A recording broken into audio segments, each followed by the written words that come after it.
Hello, good evening. Welcome to PBS Academy YouTube classes. I am Prasad. ఈ వీడియోలో మనం today important current events గురించి discuss చేయబోతూ ఉన్నాం. మరి టుడే కరెంట్ ఈవెంట్స్లో హైలైట్స్ కనుక చూస్తే నెంబర్ 1, భారతదేశంలో ఉన్న వలస కార్మికుల కోసం కేంద్ర ప్రభుత్వం 50,000 కోట్లతో ఒక నూతన పథకాన్ని ప్రారంభించబోతూ ఉంది. Central government will launch a new scheme for the migrant workers with 50,000 crores. ఈ నూతన పథకానికి సంబంధించిన డీటెయిల్స్, అలాగే ఎస్టర్డే భారత్ ఐక్యరాజ్య సమితి యుఎన్ఓ యునైటెడ్ నేషన్స్ ఆర్గనైజేషన్లో సెక్యూరిటీ కౌన్సిల్లో భద్రతా మండలిలో తాత్కాలిక సభ్యదేశంగా ఎన్నికైంది.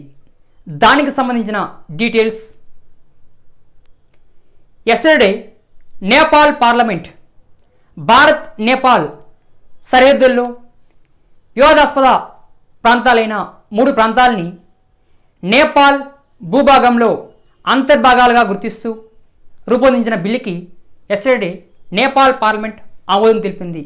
దానికి సంబంధించిన డీటెయిల్స్, ప్రధానంగా ఈ 3 విషయాల గురించి ఈ వీడియోలో మనం డిస్కస్ చేయబోతూ ఉన్నాం. రాబోయే పోటీ పరీక్షల్లో ఇప్పుడు నేను చెప్పబోయే ఈ 3 అంశాల నుంచి మ్యాక్సిమం 100% ఒక బిట్ కవర్ అయ్యే అవకాశం ఉంది. డెఫినెట్లీ లాస్ట్ వరకు ఉంటే అది మీకే అర్థమవుతుంది ఎట్లా వస్తుంది బిట్ అని చెప్పేసి. చూద్దాం. నెంబర్ 1, దేశంలో వలస కార్మికుల కోసం కేంద్ర ప్రభుత్వం 50,000 కోట్లతో ఒక నూతన పథకాన్ని స్కీమ్ని ప్రారంభించబోతూ ఉంది.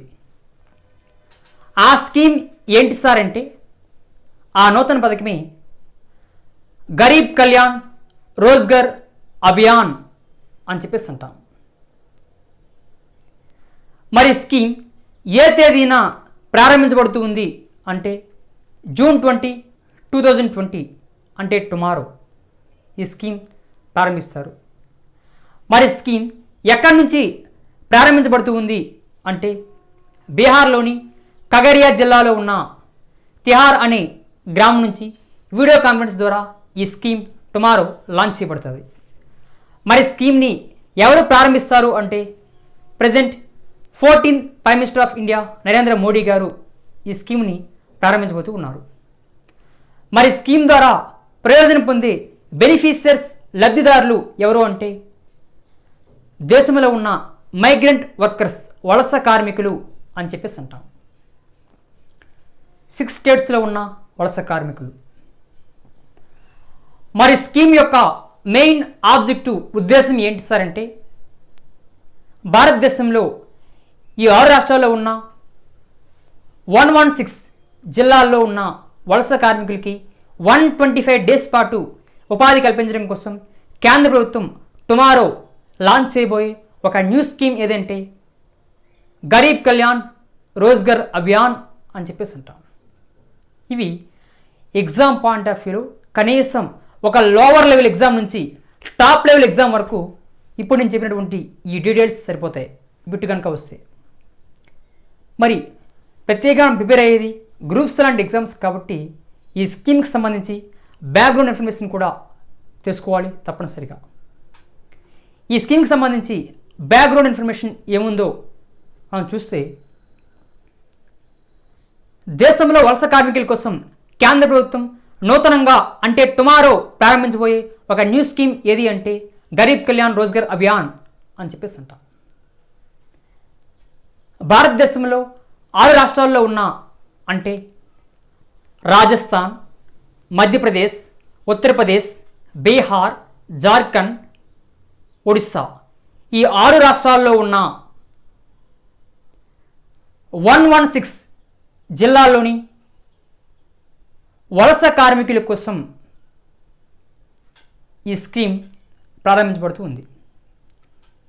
ఈ వలస కార్మికులకి 125 డేస్ పాటు ఉపాధి కల్పిస్తారు ఈ స్కీమ్ ద్వారా. ప్రస్తుతం దేశంలో అమలు చేయబడుతూ ఉన్న 25 స్కీమ్స్, పథకాలని సమ్మిళితం మెర్జ్ చేసి ఈ నూతన పథకాన్ని గరీబ్ కళ్యాణ్ రోజ్గర్ అభియాన్ స్కీమ్ని టుమారో ప్రారంభించబోతూ ఉన్నారు. ఈ 25 పథకాలకి ఈ బడ్జెట్లో 2020-21 బడ్జెట్లో కేటాయించిన నిధుల్ని ఈ కొత్త పథకానికి కేటాయించి ఈ పథకాన్ని అమలు చేస్తాం అని చెప్పేసి yesterday finance minister Nirmala Sitharaman పేర్కొనడం జరిగింది. లాక్డౌన్ సమయంలో స్వగ్రామాలకు తిరిగి వచ్చిన వలస కార్మికుల కోసం ఈ పథకాన్ని ప్రారంభిస్తూ ఉన్నామని చెప్పేసి నేరుగా వాళ్ళు పేర్కొనడం జరిగింది. ఇది ఈ స్కీమ్కి సంబంధించి డీటెయిల్ ఇన్ఫర్మేషన్.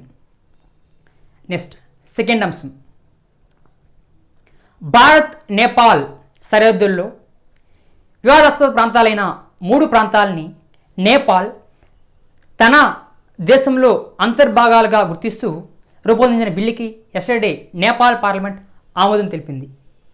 మరి దాని గురించి ఇప్పుడు మనం ఎందుకు చెప్పుకుంటూ ఉన్నామంటే అది ఇక్కడ ట్విస్ట్ ఏంటి అంటే, ప్రస్తుతం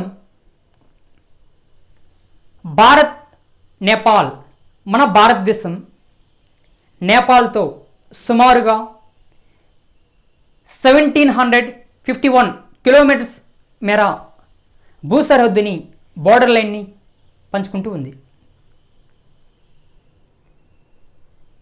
భారత్ నేపాల్ మధ్య వివాదాస్పద ప్రాంతాలైన లింపియాదురా, లిపిలేక్, కాలపాని అనే 3 ప్రాంతాలు ఈ సరిహద్దు వెంబడి భారత్ నేపాల్ మధ్య వివాదాస్పద ప్రాంతాలుగా ఉన్నాయి.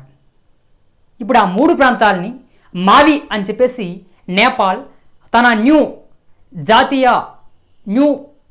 నేషనల్ మ్యాప్ పాయింటింగ్లో ఆ భూభాగాలను గుర్తిస్తూ అవి మావని చెప్పేసి ఎస్టర్డే నేపాల్ పార్లమెంట్ ఒక బిల్లు చేసి దానికి చట్టంగా మార్చి ఆమోదం తెలిపింది. దానివలన ఇవి డిస్ప్యూటెడ్గా మారింది.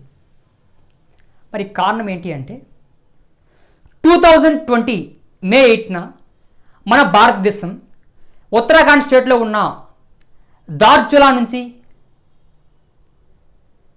లిపులేక్ పాసల్ని, ఈ 2 మార్గాల్ని కలుపుతూ 80 కిలోమీటర్స్ మేర ఒక రహదారి మార్గాన్ని నిర్మిస్తూ ఉంది.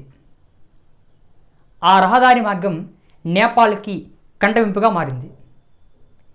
ఈ రహదారి మా భూభాగాల గుండా పోతూ ఉంది అని చెప్పేసి అప్పటి నుంచి నేపాల్ వాదిస్తూ ఉంది, మనపైన తీవ్ర ఆరోపణలు చేస్తూ ఉంది. వాస్తవానికి భారత్కి నేపాల్కి మధ్య మెయిన్ డిస్ప్యూటెడ్ ప్లేస్ ఏది అంటే ఆ ప్లేసే కాలపాని అని చెప్పేసి అంటాం. కల్ప కాదమ్మా, కాలపాని, KLAPANI, కాలపాని. ఈ కాలపాని వాస్తవానికి మన భారతదేశంలో ఉత్తరాఖండ్ స్టేట్లో ఫిద్గోర్ అనే జిల్లాలో ఉంది.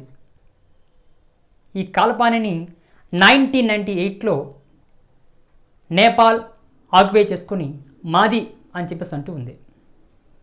అప్పటి నుంచి ఈ సరిహద్దు వెంబడి ఆ ప్రాంతంలో అంతర్జాతీయ భూ సరిహద్దు వివాదంలో నేపాల్కి భారత్కి కొంత డిస్ప్యూట్స్ ఉన్నాయి. అది కొంచెం ఇప్పుడు మరి కొంత వివాదాస్పదంగా మారింది. ఇదివరకు చాలా సందర్భాల్లో చెప్పాను, కనీసం భారతదేశం అంతర్జాతీయ భూ సరిహద్దు వివాదాలు అనే టాపిక్ నుంచి రాబోయే గ్రూప్స్ అండ్ ఎగ్జామ్స్లో, SI అండ్ పోలీస్ కానిస్టేబుల్ ఎగ్జామ్స్లో 100% కరెంట్ జాగ్రఫీలో లేదా కరెంట్ అఫైర్స్లో బిట్టు లేకుండే జనరల్ స్టడీస్ పేపరే ఉండదు అని చెప్పేసి అన్నాను. ఇప్పుడు కూడా మళ్ళీ చెప్తూ ఉన్నా, నోట్ చేసుకోండి. భారత్ మరియు ఇతర దేశాలతో ఉన్న అంతర్జాతీయ భూ సరిహద్దు వివాదాల నుంచి రాబోయే ఎగ్జామ్ పాయింట్ ఆఫ్ వ్యూలో పక్కాగా 1 or 2 బిట్స్ గ్యారంటీగా వస్తాయి. ఈ బిట్స్ లేకుండే అస్సలు జనరల్ స్టడీస్ పేపరే ఉండదు. ఈ బిట్స్ కరెంట్ జాగ్రఫీలో భాగంగా, కరెంట్ అఫైర్స్లో భాగంగా వస్తాయి. ఆ ప్రాంతాలు నేపాల్ కాకుండా ఇంకేమున్నాయి సార్ అంటే, జమ్మూ అండ్ కాశ్మీర్ అనే రాష్ట్రాన్ని 2 కేంద్రపాలిత ప్రాంతాలుగా మార్చిన తర్వాత అంతకు ముందు కానుంచి POK, పాక్ ఆక్యుపైడ్ కాశ్మీర్, ఆ POKలో ఉన్న గిల్గిత్ బాల్టిస్తాన్ ప్రాంతాలు మావి, తక్షణమే ఖాళీ చేయాలని చెప్పేసి మనమంటూ ఉన్నాం. కానీ వాస్తవానికి ఆ ప్రాంతాలు పాకిస్తాన్ పరిపాలనా ప్రాంతంలో ఉన్నాయి. ఆ విధంగా పాకిస్తాన్కి, ఇండియాకి ఆ 2 ప్రాంతాలపైన డిస్ప్యూట్స్ ఉన్నాయి బౌండరీ పరంగా. మీరు బిఫోర్ ఎస్టర్డే న్యూస్లో చూస్తుంటారు, చాలామంది వరకు చనిపోయారు మన భారత ఆర్మీ సైనికులు అని చెప్పేసి ఉంటాం. భారతదేశంలో ఒక కేంద్రపాలిత ప్రాంతమైన లడఖ్, ఆ లడఖ్లోని తూర్పు లడఖ్లో చైనాకి భారత్కి మధ్య సరిహద్ బోర్డర్ లైన్ ఏది అంటే LAC అని చెప్పేసి అంటాం, లైన్ ఆఫ్ యాక్చువల్ కంట్రోల్. ఆ లైన్ ఆఫ్ యాక్చువల్ కంట్రోల్ దగ్గర ఒక 3 ప్రాంతాలని అధిగమించి చైనా ఆర్మీ బలగాలు మన భారత భూభాగంలోనికి రావడం జరిగింది. ఆ 3 ప్రాంతాలే గాల్వాన్ లోయ, గాల్వాన్ వ్యాలీ, అలాగే గోగ్రా ప్రాంతం, గోగ్రా ప్లేస్. సో ఫేమస్గా పాంకాంగ్ సరస్సు. ఈ 3 ప్రాంతాల దగ్గర LAC నియంత్రణ రేఖ దాటి చైనా ఆర్మీ బలగాలు మన భారత భూభాగంలోనికి వచ్చేసాయి. అక్కడ తాత్కాలిక ఆర్మీ శిబిరాలను కూడా చైనా ఆర్మీ బలగాలు ఏర్పాటు చేసుకున్నాయి. అప్పటి నుంచి భారత్ చైనా సైనికుల మధ్య తీవ్ర ఘర్షణలు, యుద్ధ వాతావరణం నెలకొల్లింది. బిఫోర్ ఎస్టర్డే సుమారుగా ఆ జరిగినటువంటి చిన్నపాటి వారిలో మన భారత జవాన్లు కూడా చనిపోయారు, కొంతవరకు చైనా జవాన్లు కూడా, ఆర్మీ వాళ్ళు కూడా చనిపోయారని చెప్పేసి అంటాం. ఆ విధంగా గాల్వాన్ లోయ ఒకటి, పాంకాంగ్ లేక్, గోగ్రా ప్రాంతాలు, ఈ 3 ప్రాంతాలు చైనా భారత్ మధ్య లడఖ్లో వ్యాధస్ ప్రాంతాలుగా ఉన్నాయి. ఇప్పుడు నేపాల్కి ఇండియాకి కాల్పనే అంశం. ఈ అంశాలపైన తప్పనిసరిగా రాబోయే కాంపిటేటివ్ ఎగ్జామ్స్లో పక్కా బిట్, డ్యాన్ షూర్. ఇక 3వ అంశం, ఐక్యరాజ్యసమితి UNO, యునైటెడ్ నేషన్స్ ఆర్గనైజేషన్ భద్రతా మండలిలో, సెక్యూరిటీ కౌన్సిల్లో భారతదేశం తాత్కాలిక సభ్యదేశంగా ఎన్నికైంది.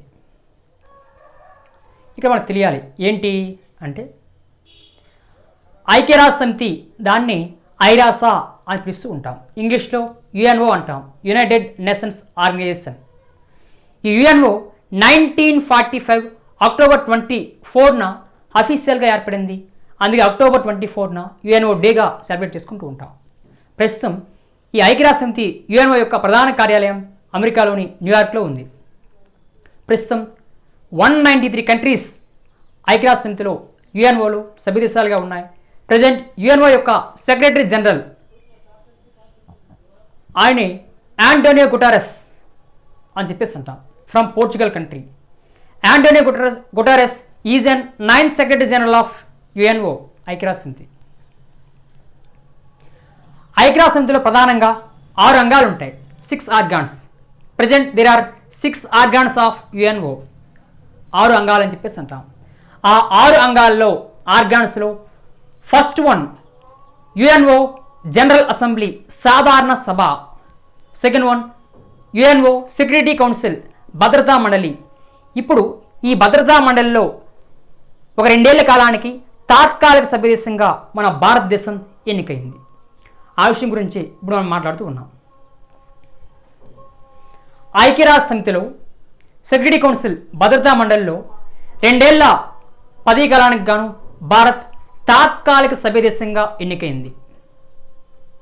ఇట్లా ఐక్యరాజ్య సమితి సెక్యూరిటీ కౌన్సిల్కి భారత్ తాత్కాలిక సభ్యదేశంగా ఎన్నికోవడం ఇది 8th టైం, 8వ సారి అని చెప్పేసి అంటాం. ఫస్ట్ టైం 1951, 8th టైం 2021-22, ఇప్పటికీ 8 టైమ్స్. ఈ యొక్క సెక్యూరిటీ కౌన్సిల్లో ప్రధానంగా 5 శాశ్వత సభ్యదేశాలు, పర్మనెంట్ కంట్రీస్ ఉంటాయి. ఆ సెక్యూరిటీ కౌన్సిల్లో ఆ 5 శాశ్వత సభ్యదేశాలని, పర్మనెంట్ కంట్రీస్ని P5 కంట్రీస్ అంటాం, పర్మనెంట్ కంట్రీస్, లేదా వీటో కంట్రీస్ అంటాం, వీటో కంట్రీస్. మరి ఆ సెక్యూరిటీ కౌన్సిల్లో వీటో కంట్రీస్గా పిలువబడే దేశాలు ఏమిటి సార్ అంటే, 1 America, United States, second one Britain, third one France, 4th one Russia, 5th one China. ఇట్లా ఐక్యరాజ్యసమితి సెక్యూరిటీ కౌన్సిల్ భద్రతా మండలిలో 5 శాశ్వత సభ్యదేశాలు ఉంటాయి. అదే సెక్యూరిటీ కౌన్సిల్లో తాత్కాలిక సభ్యదేశాలు ఒక 10 ఉంటాయి. మొత్తం ఆ సెక్యూరిటీ కౌన్సిల్లో 15 కంట్రీస్ ఉంటాయి. 5 పర్మనెంట్ కంట్రీస్, 10 టెంపరీ కంట్రీస్. ఇప్పుడు ఐక్యరాజ్యసమితి ఆ సెక్యూరిటీ కౌన్సిల్కి తాత్కాలిక సభ్యదేశాలుగా ఎవరు ఎన్నుకోబడాలి అనడానికి ఒక ఓటింగ్ జరుగుతూ ఉంటుంది. అంటే ఐక్యరాజ్యసమితి సాధారణ సభ జనరల్ అసెంబ్లీలో ఉన్న 193 కంట్రీస్ ఓటింగ్లో పాల్గొని ఆ సెక్యూరిటీ కౌన్సిల్లో తాత్కాలిక సభ్యదేశాలుగా ఎవరు ఉండాలి అని చెప్పేసి ఓటింగ్ నిర్వహిస్తూ ఉంటారు. అట్లా ఆసియా పసిఫిక్ జోన్ నుంచి సెక్యూరిటీ కౌన్సిల్లో 2 ఏళ్ల కాలానికి తాత్కాలిక సభ్యదేశంగా టెంపరీ మెంబర్షిప్ కంట్రీగా మన భారత్ ఎన్నికైందని చెప్పేసి అన్నాం. సో ఐక్యరాజ్యసమితి సెక్యూరిటీ కౌన్సిల్లో ఒక దేశం తాత్కాలిక సభ్యదేశంగా ఎన్నికవ్వాలంటే యుఎన్ఓలో మొత్తం మెంబర్షిప్ కంట్రీస్లో స్పెషల్ మెజార్టీ అంటే 2/3 మెజార్టీ రావాలి. ఎస్టర్డే ఐక్యరాజ్యసమితిలో ప్రధానంగా 192 దేశాలు ఓటింగ్లో పాల్గొంటే అందులో 184 కంట్రీస్ భారతదేశం సభ్యదేశంగా ఉండాలని చెప్పేసి సెక్యూరిటీ కౌన్సిల్కి మనల్ని ఎన్నుకోవడం జరిగింది. ఇలా 2021 నుంచి భద్రతా మండలిలో భారతదేశం తాత్కాలిక సభ్యదేశంగా ఉండబోతూ ఉంది. అయితే ఎస్టర్డే మన భారతదేశంతో పాటుగా నార్వే, మెక్సికో, ఐర్లాండ్ కూడా ఎన్నికయ్యాయి. మన భారత్ 4, మరొక స్థానానికి డిజబౌటి, కెన్యా కూడా పోటీ పడ్డాయి, కానీ ఎన్నిక కాలే. ఇట్లా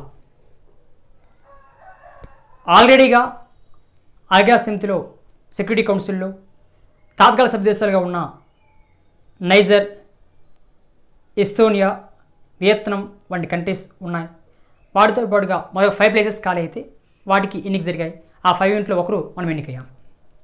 ఇది ఎగ్జామ్ పాయింట్ ఆఫ్ వ్యూలో very very important role. So next క్లాస్లో మళ్ళీ కలుద్దాం. Thanks for watching this video.